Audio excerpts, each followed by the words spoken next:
guys, I have a quick question for you. What's the purpose of education? I ask this question all the time when I'm doing live workshops, and everybody kind of pauses. They haven't really thought about it too much. So I want to give you three important purposes for education, regardless of what level your kids are at, what methodology you use, whether you're homeschool, public, or private school.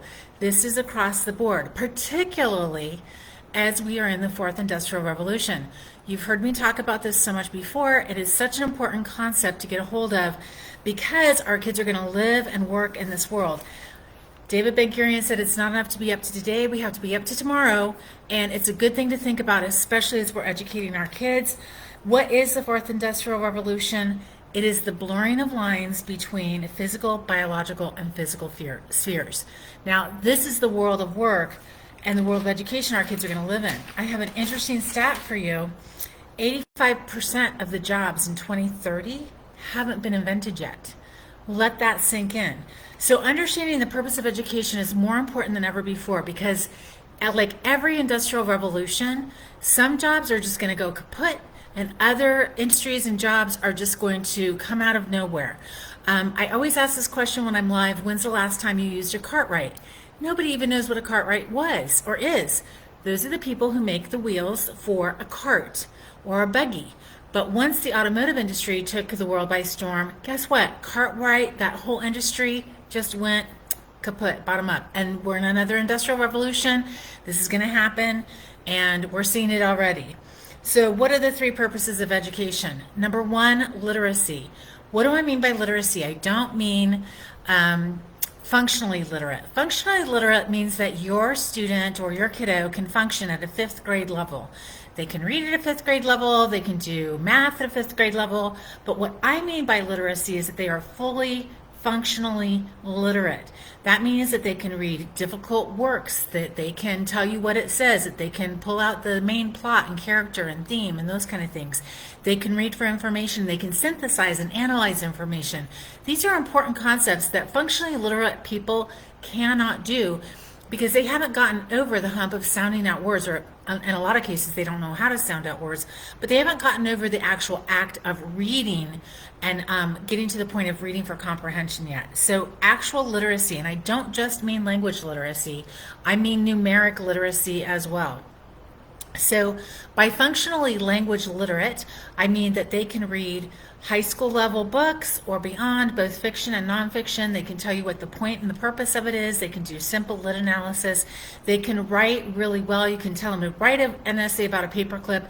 They can do so without being upset about it, and it can have a beginning, middle, and end. It can be persuasive, all those kind of things, that they can speak with fluency, that they could stand up in front of a group and even speak.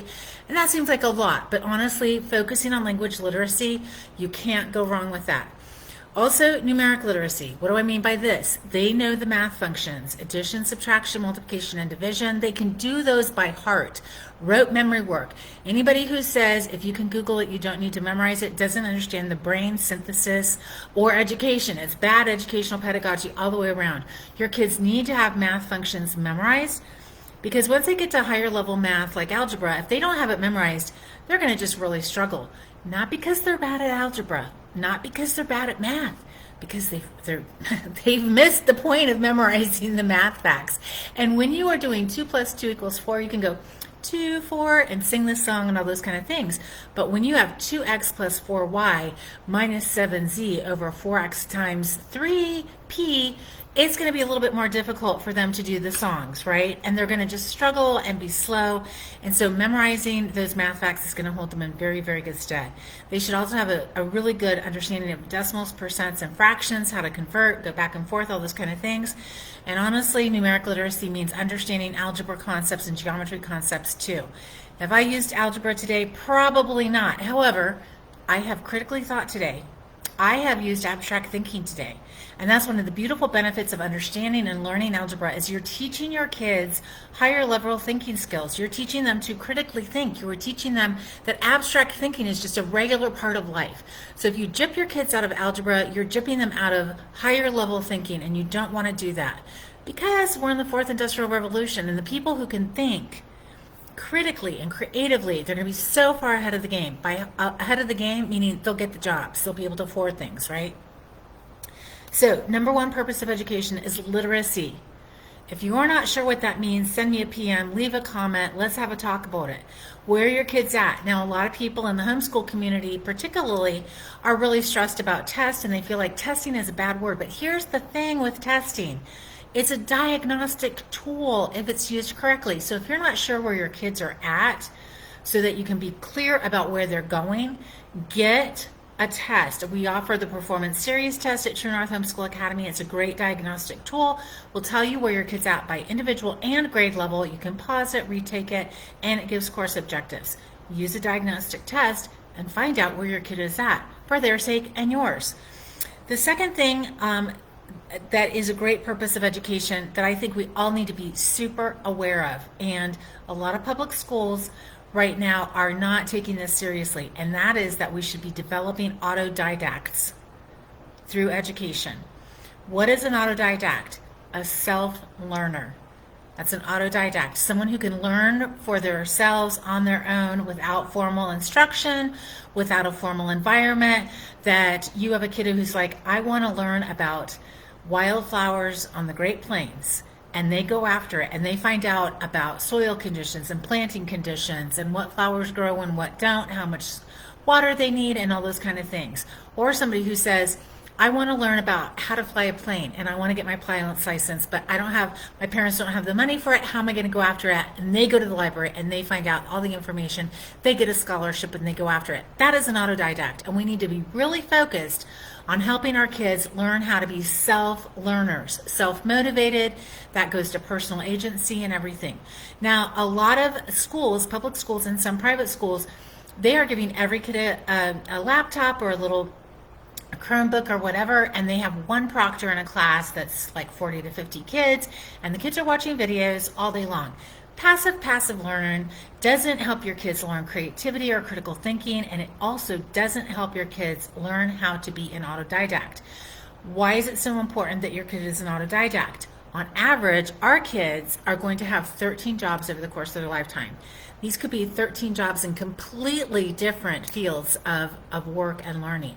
And so our kids need to learn, be able to pivot very, very quickly. They need to know how to learn quickly. They need to know how to get rid of information that is no longer updated. Again, the fourth industrial revolution, tech is it is speeding up so fast. There's a lot of innovations happening, and that level of innovation is just going through the roof. So our kids need to know how to learn and pivot very, very quickly. So if you are in a situation where your kids are being taught in a very passive environment using only technology, only Chromebooks, or they're on the computer for so many hours a day, or they're watching cartoons and just filling in a blank, that is very passive learning. That is not going to hold them in very good stead for the future. So number one, purpose of education is literacy. Number two, purpose of education is developing autodidacts in your home or in your school.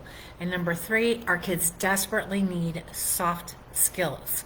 Soft skills are more difficult to define than hard skills. Hard skills are easily definable. Things like, I can speak German, I'm fluent. Or I know how to code a computer in a Python language. These are easily definable skills that we have. Soft skills are, I'm a great communicator. Okay, are you a great communicator like Abraham Lincoln was during the Gettysburg Address, or are you a great communicator like Hitler when he terrorized a continent? So both of those men were great communicators, but what do we mean by that, and how do we assess it? Again, soft skills are a little bit more difficult to assess and to define. So you need to really get an idea of what a soft skill is, because your kids need them more than ever before, especially during this time of the fourth industrial revolution. I've talked about the 4 C's of education all the time. These are 4 soft skills that are super important: creativity, communication, critical thinking, and collaboration. Along those same lines, your kids need to have some leadership skills. And that means, again, personal agency and how to persuade other people to follow them and do the things that they're suggesting. Also, adaptability and flexibility. Time and distraction management. Not only can I get to the meeting on time, but can I turn off this game so that I can get ready for the meeting on time? Work ethic, problem solving, creativity, I've already said that one, and emotional intelligence, how to take care of themselves in a way that's actual caretaking, not just pandering, and how to take care of others, how to understand what others are saying. Listening skills. This all goes with leadership too, right? If you're a leader, you don't just know how to talk and persuade people to follow you. You know how to listen to people and understand their needs, right? You have emotional intelligence in your back pocket. So your kids need these soft skills more than ever before. Again, they're going to be competing in a global gig economy, which means that they're going to be working with people around the world probably on a regular basis. Not only that, they're going to be competing for jobs with people around the world on a regular basis. And listen, people in third world countries, they're willing to work for, under $10 an hour with master's degrees, as opposed to a lot of people who've been raised in America who feel like the minimum wage is however much an hour. So you want to help your kids really develop a work ethic and a sense of what does it mean to be a global citizen, because this is the world that our kids will live in. This is one of the reasons that we focus on foreign language at True North Homeschool Academy. We're now offering 7 foreign languages because it teaches so many of these soft skills: communication, critical thinking, collaboration, because we do cultural projects, creativity, because listen, learning a foreign language and understanding language and how to communicate is just going to up your creativity right off the bat because you're using different parts of your brain. So don't overlook foreign language in your curriculum. Again, we have 7 of them: Latin, Spanish, German, French, ASL, Hebrew, and Russian, which is new to us this year. We're super excited to be offering Russian. We offer multiple levels of foreign language. Now look, if you're not even sure where to start with these ideas about teaching your kids true literacy, you're not even sure where to start with helping your kids develop the idea of becoming an autodidact and really owning that, or you're not really sure where to start with helping your kids develop their soft skills, I would recommend that you outsource some classes. True North is a great community to outsource to. We really work on having community and being a cohesive community. We have people in our community that have been with us for 6-7 years, really since our inception in 2018. We've graduated several students that we've just really loved working with and coming alongside. Our teachers are from around the world, so from coast to coast in the United States, Mexico, Italy, and Israel. They are world-class teachers. So many of our teachers, they have life skills, they have soft skills, they have subject matter expertise, and a lot of them are bringing just so much richness and resource from their life to the classroom that it just blows me away every time we have a teachers meeting or I have the opportunity to meet some of them in public or in person around the country as we're speaking. So just want to give one example. Adam Pruzan, who teaches strategy, war, and peace, as well as politics, philosophy, and economics. He was actually a naval officer for so many years, and then he's worked in public policy for almost a decade, and he's been an investment manager. And listen, he could be teaching at Harvard. He doesn't need to teach, let me be honest with you. He's doing it as really a joy to him. He loves teaching, he loves his students, and he brings so much wealth to the table. Julia Jenks, same thing. She worked for HGTV, and she also was a news producer for over 6 years. She's teaching language and writing to our students, and I could go on and on about every single one of our teachers. They really bring a breadth and a depth of experience to the classroom. They love the subjects that they're teaching, and they love the student body that we have in True North Homeschool Academy. So if you're looking for a place to outsource to True North Homeschool Academy, we are your trusted academic partner, and we would love to come alongside you this year as you're educating your kids. Again, regardless of whatever program you use, whatever curriculum you use, be aware that your kids really truly need true literacy, both language and numeric literacy. They need to understand what it is to be an autodidact. So honestly, parents, turn off the screens, give your kids the space to be bored and really wrestle with what do they want to do? What are their interests? What do they want to go after? Let them wrestle with those questions. You don't have to amuse and entertain them all the time. And then lastly, help your kids develop soft skills. You can do that with online classes. That's baked into our program at True North Homeschool Academy. There's so many great other in-person opportunities like Trail Life, Teen Pact, etc., the speech and debate clubs, so many more other great programs for your kids to do. And then really another great way to teach all of these things is by community service. And don't overlook that for your kids. It's a great way for your kids to get out of their heads. And listen, in America, our kids, especially those who have been raised in middle class America or up, they wake up and there's food in the fridge and gas in the car, and they haven't really struggled. They haven't really wanted too much. We buy the books they want, we buy the clothes that they need, and they haven't really wanted for much. Community service is a great way for your kids to understand that there are people at all sorts of different stratas in life, both economically and socially, and serving the wider community is a beautiful way to show gratitude for where you're at in life, and also just to develop true compassion for the rest of the world. And again, we need to be teaching our kids these kind of soft skills like global literacy, global understanding. It can happen in your community, and if you can't find a way to serve, I know it's been more difficult since 2020.